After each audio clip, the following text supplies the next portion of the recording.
नमस्कार। पॉलिटिकल पंचायत देख रहे हैं आप। आपके साथ मैं हूं हिंगलाज दान। हम लगातार राजस्थान में जो लोकसभा के चुनाव पहले फेज के थे, अब 12 सीटों पर वोटिंग हो चुकी है। सेकंड फेज की 19 तारीख को 13 सीटों पर होने वाली है। देश भर के अंदर फर्स्ट फेज में 102 सीटों पर मतदान हुआ है और मतदान राजस्थान में बहुत कम रहा, 52% के आसपास रहा और देश भर का जो मतदान का परसेंटेज है वो भी डाउन रहा है।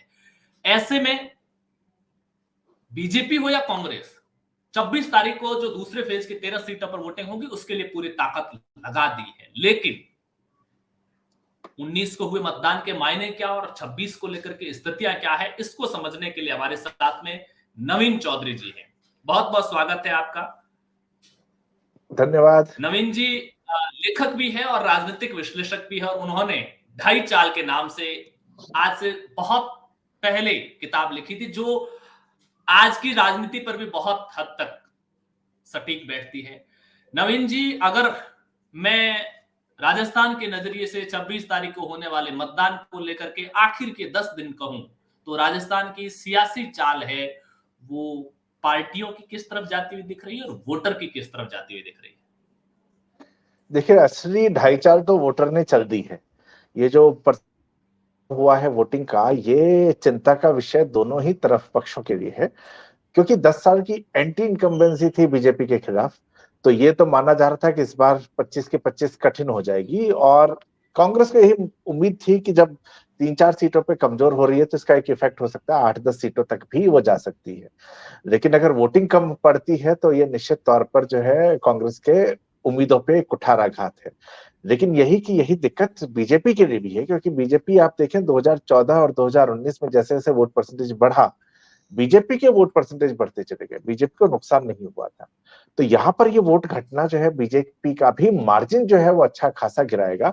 ये अलग बात है कि बीजेपी 2019 में अच्छे खासे मार्जिन से अधिकतर सीटों पे जीती है, लेकिन 7-7 8-8% का ऑन एन एवरेज जो है मार्जिन हर सीट पे गिरा है। वो गिरना जो है बीजेपी के लिए भी बहुत ज्यादा कठिन है। अब ये अंदाजा लगा पाना बहुत मुश्किल हो रहा है कि किसकी चाल किस तरफ जाएगी। तो मुझे लगता है कि अगले जो अब आने वाले 6-7 दिन हैं, इसके अंदर दोनों ही पार्टियों को अपने अपने पक्ष में लोगों को वापस से मोबिलाइज करने की जरूरत है। जो माहौल बनाया गया, कांग्रेस ने जो एक तरह से गठबंधन किए, उसका रिजल्ट उनको मिले, और बीजेपी जिसका कार्यकर्ता अभी काम नहीं कर रहा, पहले फेज में तो नहीं दिखा काम करता, वो उनको एक्टिव करे ताकि पहले फेज में जो नुकसान होता दिख रहा है उसको सेकेंड फेज में कवर अप करे। जैसा कि अभी अपन बात कर रहे थे कि जब वोटिंग परसेंटेज बहुत ज्यादा डाउन होता है तो एक बात बहुत क्लियर समझ में आती है कि वोटर न तो किसी को सत्ता में लाने को लेकर बहुत ज्यादा उत्साहित है, न किसी को सत्ता से बाहर करने को लेकर बहुत ज्यादा उत्साहित, और यही वजह है कि दोनों धड़ों का वोटर साइलेंट रहा है। अब जब आज अमित शाह राजस्थान में है, योगी आदित्यनाथ राजस्थान के अंदर में है, लेकिन दूसरी तरफ कांग्रेस की बात करें तो पहले फेज की जो 12 सीटों पर जहां वोटिंग हुई वहां भी बहुत ज्यादा सेंट्रल लीडरशिप से कोई रैलियां हुई हो वैसा हुआ नहीं है। तो जो बीजेपी अगले 2-3 दिन में हाइप क्रिएट करेगी, जी क्या उसके काउंटर में क्या लगता है इंडिया गठबंधन भी वो हाइप क्रिएट कर पाएगा? देखिए, इंडिया गठबंधन में उस हाइप की उम्मीद कम दिखती है मुझे। इंडिया गठबंधन जो है पूरी तरह से इस चीज पर निर्भर दिख रहा है, ये पहले फेज में भी दिखा था। इंडिविजुअल कैंडिडेट्स का जो प्रेशर है, चुरू के अंदर कांग्रेस नहीं, ये राहुल कसवा का प्रभाव है जो हमें नजर आता है। कोटा को आप, और मैं इसलिए कह रहा हूं कि कांग्रेस का प्रभाव हमें कम दिखेगा, क्योंकि कोटा में जब प्रहलाद गुंजर बीजेपी से कांग्रेस में आते हैं तो वहीं पर आप देखें कि शांति धारीवाल किस तरह का माहौल क्रिएट करते हैं, जो कि पार्टी के अंदर अंदर की लड़ाई को दर्शाता है। महेंद्रजीत मालवीय के खिलाफ जो है राजकुमार राउत को समर्थन कांग्रेस देती दिख रही थी, फिर कैंडिडेट खड़ा कर दिया, तो सारा हमने ड्रामा देखा उसको। तो कांग्रेस जो है कहीं ना कहीं अभी भी कंफ्यूज दिखती है। चुरू के अंदर राहुल कसवा चूंकि एक स्ट्रॉन्ग कैंडिडेट थे, बीजेपी के थे, 35 साल से थे, तो उनको वहां पर संभवतः एक ऑप्शन दिखा और उनके सहारे कांग्रेस चल गई है। तो एज अ पार्टी कैडर मुझे वो बहुत बड़ा इम्पैक्ट कांग्रेस में नहीं दिखता है। बीजेपी के साथ जो संकट है, जो मैंने आप, जी आप कुछ जी जी कहना चाह रहे हैं? जी जी जी, आप अपनी बात पूरी कीजिएगा बीजेपी के जी साथ संकट को लेकर। बीजेपी के साथ जो संकट रहा, बीजेपी को जो उम्मीद थी कि मोदी का फेस और ये सारी चीजें पक्ष में जाएंगी, वो चीजें नहीं नजर आई हैं। जयपुर जैसा शहर जहां पर कि बीजेपी का ही गढ़ है, इस बार कार्यकर्ता नहीं निकला। कार्यकर्ता लोगों के घरों में नहीं गए कहने की आइए वोट डालने आइए। तो ये हमें असर जो है सिर्फ जयपुर नहीं, ऐसे बहुत सारे क्षेत्रों में दिखता है। तो बीजेपी को ये तो पता है कि 3 से 4 सीटों पे मसला खराब है, लेकिन अगर कार्यकर्ता नहीं निकला तो ये 4 से 8 से 10 सीटें भी हो सकती हैं। इसलिए बीजेपी इस समय जो है, आने वाले समय में अमित शाह का यहाँ होना, योगी का यहाँ होना, और एक बार मुझे जो सूचना है कि मोदी जी भी 22-23 के आसपास जो है आपका पोखरण की तरफ सभा करेंगे, तो ये सारा का सारा ये दर्शाता है कि जो बीजेपी के पास इस बार सीटें भी ऐसी हैं जिसपे फाइट ज्यादा है। तो बीजेपी ये प्रयास करेगी कि जितनी चीजों को कंट्रोल कर सके कंट्रोल करे। तो अगर नैरेटिव युद्ध की हम बात करें तो नैरेटिव युद्ध में तो बीजेपी अभी आगे नजर आ रही है, कांग्रेस यहाँ पे पिछड़ी हुई है। लेकिन कांग्रेस के पास ये कहना गलत होगा कि मौका नहीं है, डिपेंड करता है कि वो उसको कैसे खेलते हैं। मैं एक सवाल वोटिंग परसेंटेज को लेकर ही लूंगा, उसके बाद में हम बाकी जो 13 सीटें उसमें से कुछ हॉट सीट्स की बात करेंगे। मेरी चूरू और नागौर के वोटिंग परसेंटेज में विशेष इंटरेस्ट रहा। नागौर जी 49.92%, चूरू 56% के आसपास। ये काफी हॉट सीटें थी। चूरू में जी पॉलराइजेशन भी हुआ क्योंकि चुनाव जो मोटे तौर पर देवेंद्र झाझड़िया वर्सेस राहुल कस्वा ना होकर के राहुल कस्वा वर्सेस राजेंद्र राठौड़ रहा। यहाँ कई जी तरह की संभावनाएं पनप सकती थी। एक जो कि हम यूपी और बिहार की राजनीति में अक्सर देखते हैं कि जब एक अग्रेसिव कौम का, अग्रेसिव जाति का पॉलराइजेशन होता है तो उसके काउंटर में बाकी सबका पॉलराइजेशन होता है। जैसे पिछले चुनाव में यूपी के अंदर जब यादव पॉलराइजेशन हुआ तो यादव वर्सेस नॉन यादव हो गया। जी मेरी चूरू की पॉलिटिक्स पर इस नजरिए से भी नजर थी कि क्या इस बार जिस तरीके से राहुल कस्वा ने राजेंद्र राठौड़ को टारगेट पर रखा, उससे जो जाट, चूंकि एक अग्रेसिव, पॉलिटिकली अग्रेसिव जातियों में काउंट होती है, अगर हाइप क्रिएट होती है जाट सेंटिमेंट की, तो क्या उसके समानांतर BJP silently under current Jat versus other की पॉलिटिक्स को दांव खेल सकती है। तो ये बावजूद इसके दोनों जगह वोटिंग परसेंटेज बहुत कम है। जी। तो इसको, जो आपका आकलन था मेरा भी ऐसा ही था कि यहाँ वोटिंग काफी धुआंधार होगी और जिस तरह का माहौल पूरा बना हुआ था, तो मुझे लगता है कि हमें चीजों को फिर एक बार राजनीतिक नहीं, लोगों के सोचने के नजरिए से देखने की कोशिश करनी चाहिए। राहुल कस्वा और राजेंद्र राठौड़ की ये लड़ाई हुई तो ये जातिगत लड़ाई बन गई, लेकिन बीजेपी का कैंडिडेट भी जाट ही था। तब सवाल यह है कि राजेंद्र राठौड़ वर्सेस राहुल कस्वा आप भले ही कर दीजिए, पर लड़ाई जो है असल में मैदान में जाट वर्सेस जाट है। अब जाटों के साथ यहाँ पर दो बातें हैं कि एक, हम उसके साथ जाएं जो 35 साल से हमारे साथ था, जिसका टिकट कटा, लेकिन टिकट कटने के बाद दूसरा जो टिकट है वो भी जाट को ही मिलता है, और एक ऐसे व्यक्ति को मिलता है जिसने देश का नाम रोशन किया है। नेता नहीं है, मुद्दे नहीं है, ग्राउंड पर उतना कनेक्ट नहीं है, लेकिन जो एक जाति का सम्मान बढ़ाने वाली बात है, क्योंकि जाटों के अंदर खिलाड़ी और सिपाही ये दो काफी हैं, तो उसको लेके वो अपने सम्मान के साथ जोड़ते हैं। तो एक ऐसे खिलाड़ी को जो कि ओलंपिक्स में जा चुका है, देश का सम्मान बढ़ा चुका, उसको सिर्फ इसलिए हराया जाए क्योंकि राहुल कस्वा को टिकट नहीं मिला और राजेंद्र राठौड़ के साथ झगड़ा है। मुझे लगता है कि ये एक थॉट प्रोसेस जो है लोगों के माइंड में आना शुरू हुआ। दूसरा फैक्टर एक और है कि राजेंद्र राठौड़ भी इस चीज को समझ चुके थे कि ये लड़ाई मेरे वर्सेस राहुल की होती जा रही है, और जैसे ही दोनों की लड़ाई होगी जाट राजपूत की फाइट हो जाएगी। तो जाट राजपूत की इस फाइट से बचने की कोशिश करते हुए नजर आए थे राजेंद्र राठौड़ इस पूरे चुनाव के अंदर। और जब नरेंद्र मोदी जाते हैं उनके पास भी ये इंफॉर्मेशन है, तो नरेंद्र मोदी भी उस पूरी सभा के अंदर देवेंद्र झाझड़िया को ही फोकस रखते हैं, नरेंद्र देवेंद्र की ही बात होती है। तो वो ये पूरी कोशिश करते हैं कि इसको जितना ज्यादा हम वो कर सकें, डाइल्यूट कर सके इस मैटर को, कि ये राठौड़ वर्सेस कस्वा है। तो उन्होंने ये डाइल्यूट करने में वो सफल रहे हैं।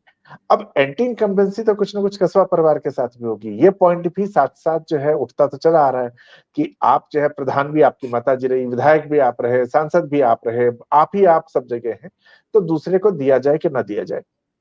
तो यहाँ पर लोग, मुझे लगता है कि संभवतः इमोशन वर्सेस प्रैक्टिकलिटी में फंस गए और एक पक्ष नहीं लेना चाहा उन्होंने, और इस चक्कर में कहीं ना कहीं वोटिंग नहीं हो पाई है उतनी ज्यादा। तो जो माहौल बना था, अगर एक लाइन में कहूं तो जो माहौल बना था कि ये जाट प्राइड का मैटर हो गया है, ये वैसा मैटर बना नहीं वोटिंग के बाद। जी। मोदी सरकार में राजस्थान के मोदी पूर्व से सरकार, मंत्रियों की जी बात करें तो हाँ अर्जुन बिल्कुल मेघवाल की वोटिंग हो चुकी है। जी। भूपेंद्र यादव को भी अगर राजस्थान कोटे से काउंट करें तो उनकी भी वोटिंग हो चुकी है, लेकिन 2 मंत्री हाँ और बीजेपी के प्रदेश अध्यक्ष की सीटों पर वोटिंग होनी अभी बाकी है। कैलाश चौधरी बाकी है बाड़मेर पीएम मोदी रैली करके जा चुके हैं। जोधपुर गजेंद्र सिंह जी। शेखावत, जैसा कि आप हाँ भी बता रहे हैं कि पीएम मोदी का राजस्थान आने का एक बार फिर से कार्यक्रम बनेगा और पोखरण आसपास के क्षेत्र में रैली भी हो सकती है। यहाँ क्या स्थितियां है जहां 26 को वोटिंग होनी है? तो हम अगर सीट बाय सीट चले, बाड़मेर सबसे पहले जोधपुर। पकड़ते हैं क्योंकि सब जोधपुर से ओके। चलिए, जोधपुर से शुरू करते हैं। तो जोधपुर को अगर हम शुरू करें तो जोधपुर में 2014 और 2000 मेरे सामने डेटा है। मैं आपको बताऊं कि एक गजेंद्र जी के पक्ष और विपक्ष में क्या है। उनके पक्ष में यह है कि इस बार उनके सामने प्रत्याशी उतना मजबूत नहीं है। अशोक गहलोत जितनी मेहनत जालौर में अपने बेटे के लिए कर रहे हैं, हो सकता है ना इस बार जोधपुर में करते तो परसेंटेज गिरता। 2014 में जब गजेंद्र सिंह शेखावत चुनाव जीतते हैं तो 4,10,051 वोटर्स जीतते हैं और ये 38% का गैप था ये। लेकिन यहाँ पर जो अब एक पक्ष में इनकी चीज जाती है वो ये जाती है कि अशोक गहलोत जिस तरह से इनके साथ फाइट कर रहे थे, जिसका हमें दिख रहा था कि असर कहीं दिख सकता है, वो खत्म हो गया है। अब जो कैंडिडेट इनके सामने है, वो कैंडिडेट की छवि चाहे जितनी अच्छी हो, लेकिन गजेंद्र सिंह के ऑरा के आगे वो कमजोर है। राजपूत कम्युनिटी का भी आप देखें तो वो जाटों की तरह ही उनका भी एक अपना थॉट प्रोसेस है और एक ऐसा नेता जिसकी संभावना उनको ज्यादा दिखेगी, उसके साथ वो ज्यादा जाएंगे। तो यहाँ पर गजेंद्र सिंह जी के लिए एक पक्ष में और चीज बन जाती है कि गजेंद्र सिंह जी के साथ जो है कम्युनिटी के लोगों के जाने की भी संभावना ज्यादा रहेगी, क्योंकि केंद्रीय मंत्री रहे, बीच में मुख्यमंत्री की चर्चा थी, चलिए वो नहीं हुआ, लेकिन संगठन में भी उनको कोई न कोई बड़ा पद मिलना है, उनको मंत्रिमंडल में भी रखा जा सकता है। तो उनके साथ हर हाल में संभावनाएं ज्यादा है, जिससे कि उनकी कम्युनिटी भी उनके साथ जुड़ी रहेगी और उसका प्रभाव जो है शहर में भी निश्चित तौर पे दिखता ही है। तो शहर के लोगों को भी उसका प्रभाव दिखेगा। तो ये जो अपने को एक पक्ष में दिखता है गजेंद्र सिंह जी के, जो विपक्ष में है वो यही है कि पानी वाले मुद्दे को अगर अशोक गहलोत होते तो मुझे लगता है कि ज्यादा खेल पाते और उसका शायद उनको नुकसान होता। तो इस समय उनके पक्ष में चीजें जोधपुर जाती हुई दिखती हैं। अब आप बताएं दूसरा हम एक कहाँ पे बात करें।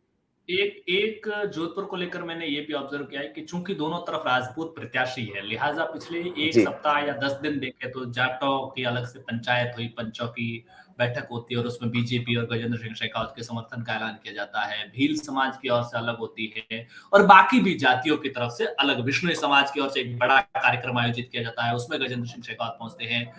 तो जी एक मैंने जो जोधपुर का ऑब्जर्वेशन देखा वो ये कि चूंकि दोनों तरफ राजपूत कैंडिडेट है, तो जो अदर कास्ट है उनके सामने कास्ट सेंटिमेंट के लेवल पर ऑप्शंस है नहीं। ऐसे में है ज्यादातर जातियां सत्ता के साथ रहने का फैसला ले रही, चूंकि राजस्थान में बिल्कुल। बीजेपी गवर्नमेंट और सेंटर में भी कांग्रेस ऐसे तरह की पब्लिक परसेप्शन है कि बीजेपी फिर से रिपीट करेगी। तो जो बाकी जाति का भी जोधपुर लोकसभा में जो वोटर है या उन समाजों के जो लीडर्स है, वो सत्ता के साथ जाते हुए दिख रहे हैं। आपको क्या इसकी एक इसकी पब्लिक इसकी थॉट को संभावना लेकर? पूरी है। इसकी संभावना बहुत ज्यादा है, क्योंकि देखिए तो जातिगत आधार पर भी कहें तो ब्राह्मण बनिया पार्टी पहले बीजेपी को कहा जाता था। हालांकि अब वो नाराज होते हैं कि ओबीसी पार्टी हो गई है, लेकिन ब्राह्मण बनिया मूल रूप से जो है वो वोटर रहा बीजेपी का। तो और राजपूतों के साथ ब्राह्मण बनियों को कोई समस्या भी नहीं रहती है, अगर जातिगत हम समीकरणों को देखें।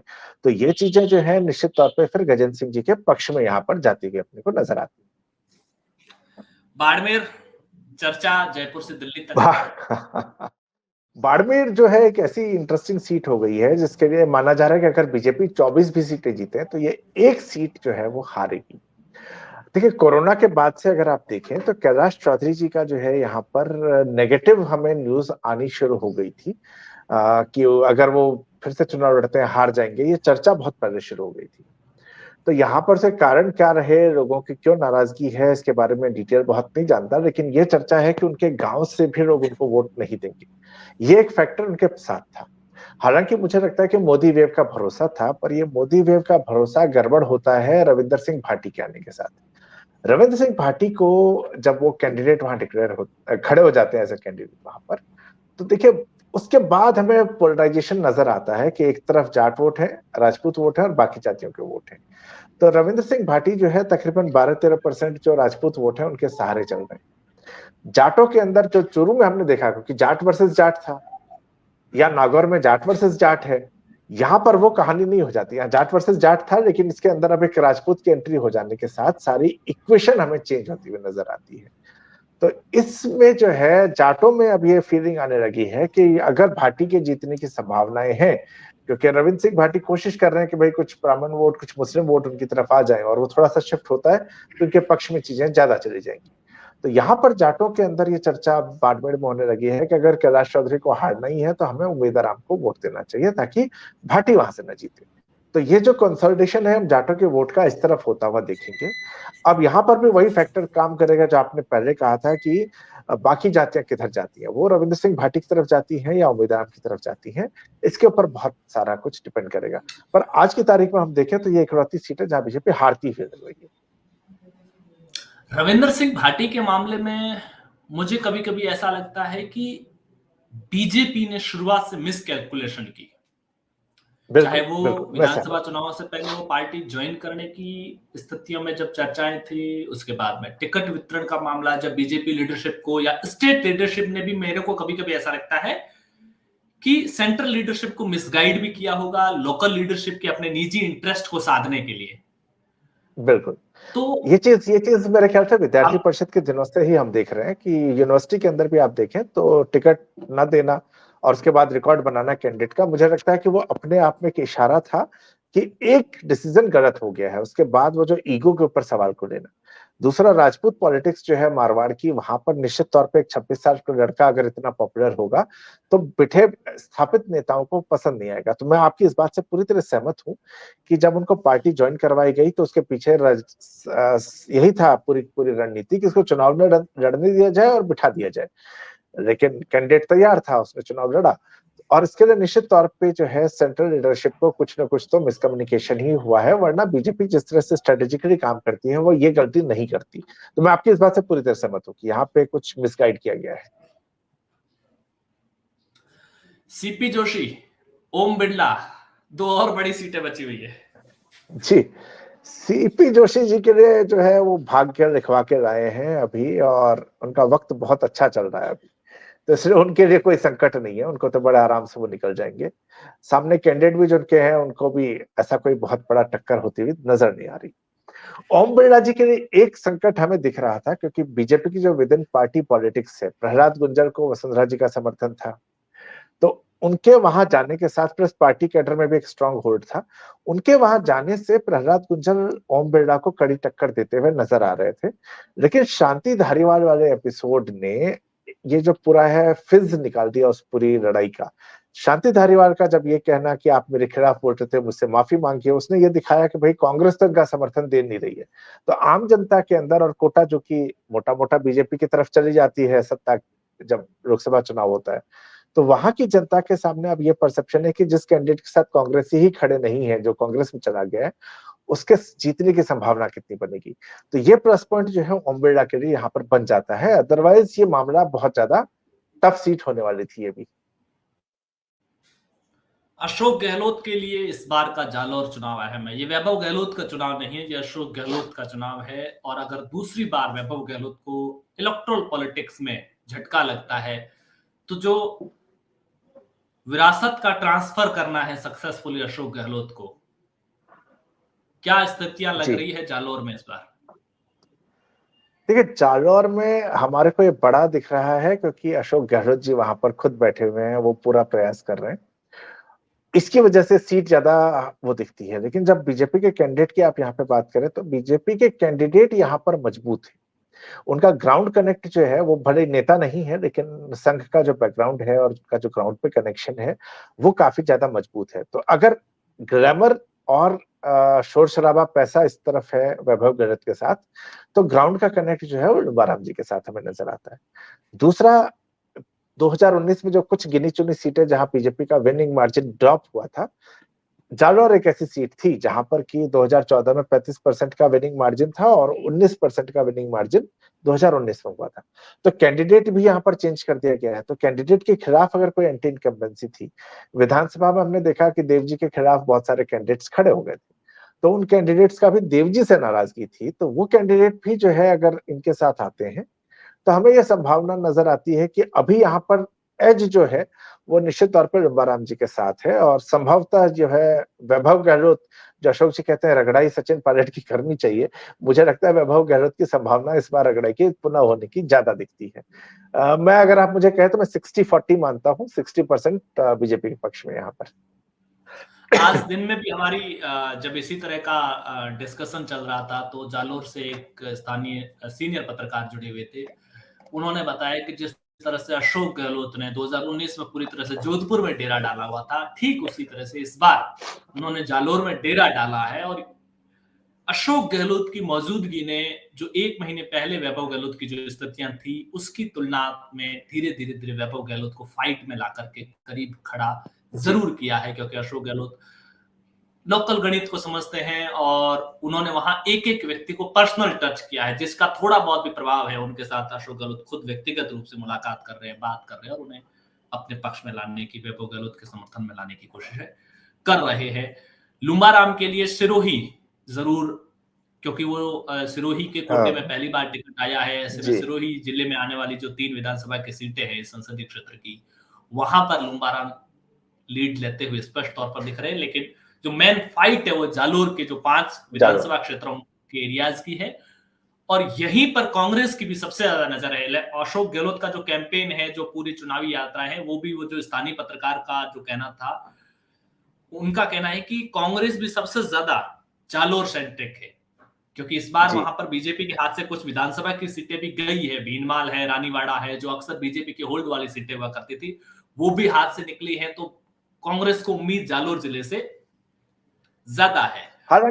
हालांकि इसमें मैं विधानसभा के रिजल्ट्स को नहीं कंसीडर करूंगा, क्योंकि पिछले कुछ चुनावों से हमने ये देखा है कि राजस्थान में लोकसभा और विधानसभा को जनता अलग अलग तरीके से देख रही है, तो इसलिए उसका प्रभाव मैं नहीं मानता। हाँ, लेकिन ये ठीक है, सिस्टम जो होता है ना, जैसे 19 में जोधपुर में मार्जिन घटा क्योंकि अशोक गहलोत के बेटे वहां से चुनाव लड़ रहे थे, पूरी सरकार, तो थोड़ा सा इकोसिस्टम का इफेक्ट पड़ता है। बिल्कुल, तो वो हमें असर दिखेगा, इसलिए मैं इसको 60-40 लेके चल रहा हूँ। बाकी अगले 7 दिन में डिपेंड करता है कि कौन इस पूरे कैंपेन को किस तरफ लेके जाता है। आखिर में दक्षिण, इस बार दक्कन का किला कौन ढाएगा? ये इस बार इंटरेस्टिंग हो चुका है, और इसमें आप किस सीट पे स्पेशली बात करना चाहते हैं? मैं उसके आंकड़े के साथ फिर आपसे बात करूं। आंकड़ों के साथ बेहतर दर्शकों के लिए, कौन सी सीट आप स्पेशली कौन सी सीट पे बात करना चाहेंगे? बांसवाड़ा को रहते हैं, क्योंकि वहां मालवीय के पाला बदलने के बाद में कांग्रेस और जो भारतीय आदिवासी पार्टी है उनके साथ अलायंस को लेकर के यस नो का जो टैक्टिक चली, और आखिर समय में जो कैंडिडेट वाली गफलत हुई है उसकी वजह से, और फिर जो नामांकन रैली में आदिवासी पार्टी की जो भीड़ जुटी है वो भी अपने आप में चर्चाओं में रही थी। तो देखिए, यहाँ पर जो है, अगर हम 2014 और 19 की बात करें तो मानशंकर निनामा थे 14 में, और ये जीते थे 7.80% से। अभी ठीक है आवाज? ओके ठीक है। हाँ, 2014 में मानशंकर निनामा जो यहाँ जीते थे 7.8% का इनका विनिंग मार्जिन था, जो कि काफी कम, अगर मैं नीचे के 4-5 कैंडिडेट्स की बात करूं तो उसमें था। लेकिन 2019 के अंदर इस सीट पर 21% का विनिंग मार्जिन बन गया, जो कि बढ़ा। लेकिन इसी को आप बाकी 25 सीटों से तुलना करें तो ये कंपैरेटिवली कम बढ़ा था। तो मेरे ख्याल से उस समय बीजेपी का जो एक पूरा एटमॉस्फेयर बना था, जो बहुत सारी बीजेपी की स्कीम्स थी, उन स्कीम्स का फायदा बीजेपी को यहाँ पे होता दिखा, जिसने कि आदिवासियों को, ग्रामीण क्षेत्रों को भी प्रभावित किया। 2019 से 2024 का जो टाइम है, इस टाइम में देखिए नेगेटिव बहुत सारी चीजें हुई है। बीजेपी के पास गिनाने को बहुत कुछ है, आर्टिकल 370 है, राम मंदिर है, लेकिन ये सारे वो मुद्दे हैं जो भावनात्मक मुद्दे हैं। ये वो मुद्दे नहीं है जो आपके रोज की जिंदगी पे कोई असर डालते हो। इसका प्रभाव होना शुरू हुआ। बीएपी ने अपना प्रभाव बढ़ाया है वहां पर, बीटीपी बीएपी का डिवीजन हुआ, और इनका जब प्रभाव बढ़ता है तो आप विधानसभा में भी अगर आप देखेंगे तो हमें एक बड़ा इंटरेस्टिंग सा फैक्टर वहां पे नजर आता है कि उस क्षेत्र के लोगों ने शिक्षा में काम करना काफी ज्यादा शुरू किया। माफी चाहता हूँ, एक सेकंड। तो हम बांसवाड़ा साइड में जो हम एक डिफरेंस देखते हैं कि आदिवासी कम्युनिटी ने अपने लोगों को शिक्षा के क्षेत्र में डालने की शुरुआत की ताकि उनका प्रभाव जो है बढ़ना शुरू हो। तो आदिवासी कम्युनिटी इस समय इतनी तो अवेयर हो चुकी है कि वो बीजेपी कांग्रेस से अलग हटके अपनी एक सेपरेट लीडरशिप चाहती है। महेंद्रजीत मालवीय जब बीजेपी आए थे तो घोटालों की चर्चा थी उनके साथ। उस घोटालों की चर्चा का नेगेटिव इम्पैक्ट जो है वो यहाँ पर बीजेपी को होता दिखा है। अब स्थिति जो सारी की सारी रही वो यही रही कि लगता था कि राजकुमार राउत वहां से जीत जाएंगे। हमने भीड़ भी देखी उनकी सभा में। कांग्रेस की गफलत की वजह से थोड़ा बहुत जो इस समय एक संदेह की स्थिति आती है वो कांग्रेस की वजह से आती है। लेकिन वर्तमान में जो स्थिति जिस तरह की है, महेंद्रजीत मालवीय को लेकर जिस तरह का परसेप्शन ग्राउंड पर है, वहां पर राजकुमार राउत अभी भी ज्यादा एज में है। तो जो हम जानवर की जैसे बात करते हैं कि मैं रंबाराम जी को कई और कारणों से एज देता हूं, वही चीज यहाँ पर राजकुमार राउत के साथ में मुझे नजर आती है कि उनको कुछ चीजों के एज है यहाँ पर और संभावना है कि वो बहुत कड़ी टक्कर देंगे। जीतने का मार्जिन भले ज्यादा ना हो, लेकिन जीत होने की संभावना इनकी तुलनात्मक रूप से 5-10% ज्यादा है। बिल्कुल। तो कुल मिलाकर के चाहे वो बाड़मेर हो, जोधपुर हो, हालांकि आपने चित्तौड़ को लेकर थोड़ा आप बहुत ज्यादा आश्वस्त, सबसे ज्यादा आश्वस्त चित्तौड़ को लेकर के नजर आए। कोटा हो, बांसवाड़ा हो, इस बार का राजस्थान का चुनावी रण 2019 की तरह बहुत ज्यादा वन साइडेड नजर नहीं आ रहा है। लड़ाई सीट बाय सीट बहुत हार्ड है। एक चीज का मैं हालांकि क्लोजिंग करते करते आखिर में सवाल पूछ लेता हूं कि मैंने ये निजी तौर पर ये महसूस किया है, और आज जब कल के वोटिंग परसेंटेज सामने आने के बाद बीकानेर के कुछ लोगों से मेरी बातचीत हो रही थी तो उनका भी ये कहना था, संघ इस बार फील्ड में नहीं है, डोर टू डोर नहीं जा रहा है। जी। एक लाइन में कहे तो जो वोटिंग डलवाने का जो बीजेपी का जो इकोसिस्टम था उसका एक बहुत बड़ा हिस्सा अपसेंट है। उसको लेकर के कई तरह के आकलन हैं। कारण क्या हो सकता है? क्या आपने भी ऐसा महसूस किया कि बीजेपी के लिए जो वोट डलवाने का जो सबसे ज्यादा काम करता था वो संघ करता था? ये पहले पहली बार मेरे खुद के घर पे कोई नहीं आया। कैंपेन भी करता था और आखिरी दिन ये भी जिम्मेदारी उठाता था ये सुनिश्चित करने की कि वोट पड़े ज्यादा से ज्यादा। इस बार वो अपसेंट रहा है। ये 13 सीटों 12 सीटों पर जो वोटिंग हो गई वहां भी देखने को मिला। अभी जिन सीटों पर वोटिंग बाकी है, एक चीज मैं और ऐड करूंगा। एक 15 दिन पहले एक विधायक से मेरी निजी बातचीत में उन्होंने कहा कि, हालांकि उनका नाम नहीं ले सकते, उन्होंने भी ये महसूस किया और उन्होंने कहा कि डोंट नो बट संघ इस बार उतना सक्रिय नहीं है जितना हर बार होता है, जितना हमने अपनी एक्टिव पॉलिटिक्स में देखा है। आपको जी। क्या महसूस हुआ?